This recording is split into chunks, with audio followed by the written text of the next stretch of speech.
Sinjuri, grazzi li qed issegwu il-programm illum. Ix-xandira qed issir mill-Belt Valletta, mid-dar stess tal-kanonku the Very Reverend Simon Godfrey li huwa iċ-Chancellor tal-Pro-Anglican Cathedral ta' San Pawl ġewwa il-Belt Valletta.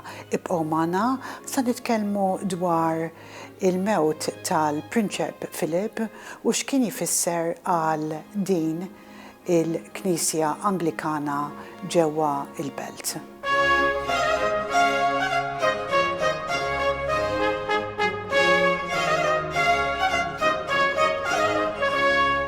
Thank you for welcoming us here to your home today. Great pleasure. It's our pleasure also. I'd really like to speak about Prince Philip and your thoughts about the funeral. It was a wonderful funeral, but the irony, I think, is that because of its simplicity due to COVID, it actually reflected his wishes.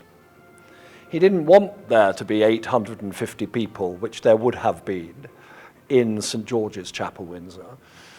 It looked sad because there were only 30 members of his close family. And anyone looking at the Queen sitting there alone must have thought that she was desolate. I'm sure she was. But I'm absolutely convinced that she decided to do it that way to make it clear to the nation, many of whom had experienced a death in the family during COVID and therefore could not have a full funeral and would only have a few people, that she was doing the same, that she was abiding by the rules, because she's always abided by the rules. He, on the other hand, has never abided by the rules. He's always done his own thing. Yes. And this was very much his own thing, from the design of the Land Rover that took his coffin to all the music. And the interesting thing is that although everyone knows that the Queen is a faithful Christian, she always makes this very clear in her December 25th Christmas Day broadcast, no one knows much about the Christian adherence of the Duke of Edinburgh. But you saw it with the detail of the actual service. For instance, he would worship with the Queen at St. George's fairly regularly during the year. She and the Queen Mother, when she was alive, used to worship in the Great Park. But when they came together for Easter and other times, they would go to St. George's, which of course has a beautiful choir, a great amalgam of military precision and informal liturgy. Mm-hmm. And only 4 members of the choir, including a lady who was brought in to sing the treble part, because they don't have women in the choir normally. They have 16 boys who sing treble, and 8 men or 12 men. The director of music conducted 3 of the men and a lady. Mm. And they generated fantastic noise. Absolutely, yes. It was very poignant, actually, watching it. Extremely poignant. And what do you think about the actual service? Well, it was a very typical Church of England funeral service, which is not within the Mass. The Requiem Mass is a very different type of service, and they're not unused to that at St. George's, Windsor, because the Dean, Bishop David Connor, comes from the same tradition as I do, where our services are like Catholic services. Mm-hmm. That's not entirely true of all Church of England services. Mm-hmm. In fact, I was being asked earlier this morning by your photographer about the way we structure our services. And music is a very important part of it. Mm-hmm. And St. George's Chapel, Windsor, has had a choir like that for 500 years.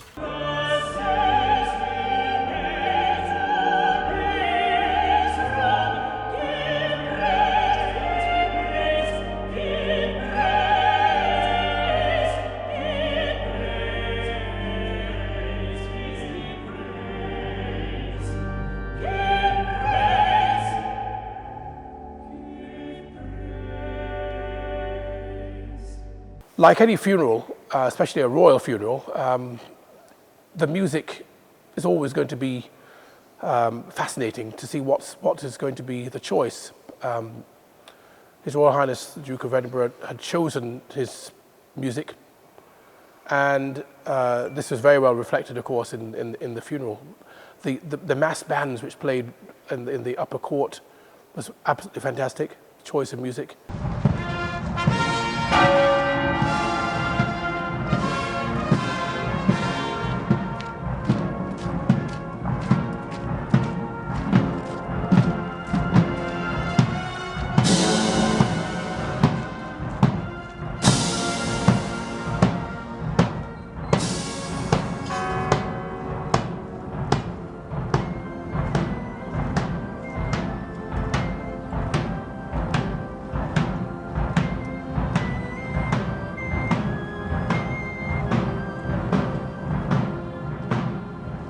And then, of course, featuring the choir of St George's Chapel, which, of course, unfortunately, because of the COVID restrictions, only 4 singers were able to sing.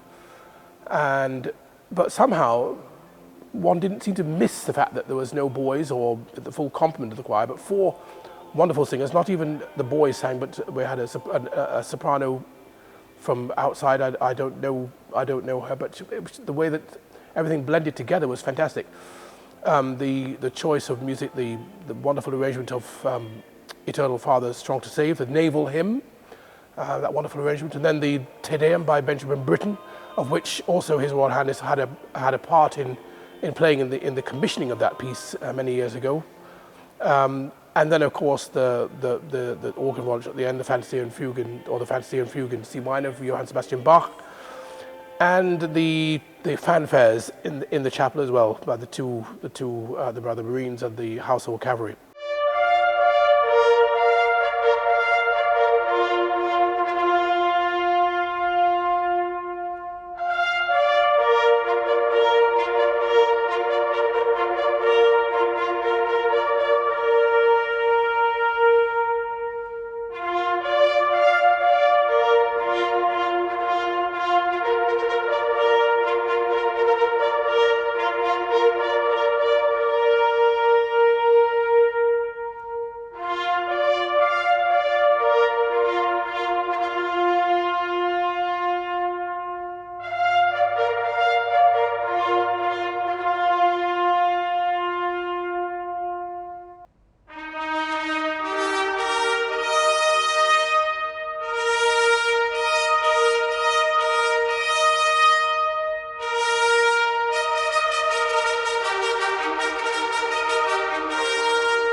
The choice of music It was for completely Prince Philip's choice. Yes. And for instance, it had some wonderful 17th century music. The funeral sentences at the beginning by Crofts, and also contemporary music. So the Jubilate Deo, which was written for St George's by Benjamin Britten. Yes. And that is a magnificent piece. Mm-hmm. And then, of course, we had the buglers from the Royal Marines and the state trumpeters from the household division in their wonderful gold tunics. Mm-hmm.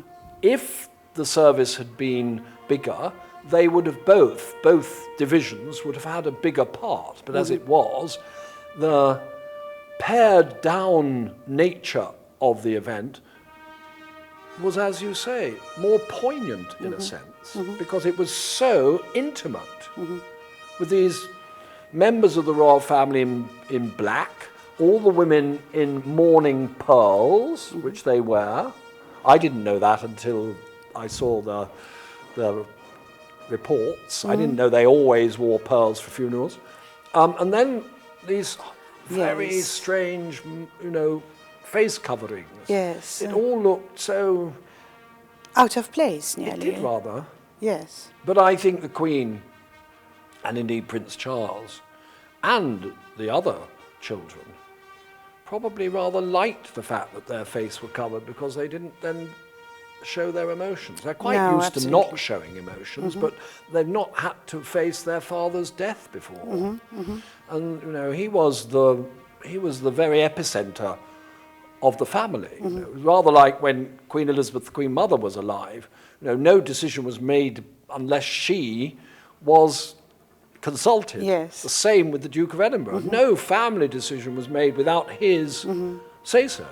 He was very much the patriarch, just as Queen Elizabeth, the Queen Mother, was the matriarch.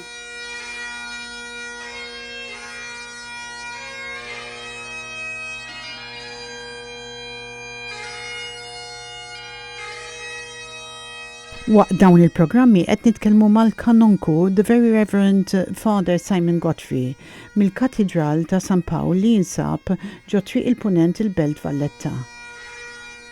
Il-mistieden li ħortana llum huwa il-mużiċist magħruf madwar id-dinja Wayne Marshall li ftit xhur ilu ingħata l-OB mingħand ir-Reġina Elisabetta.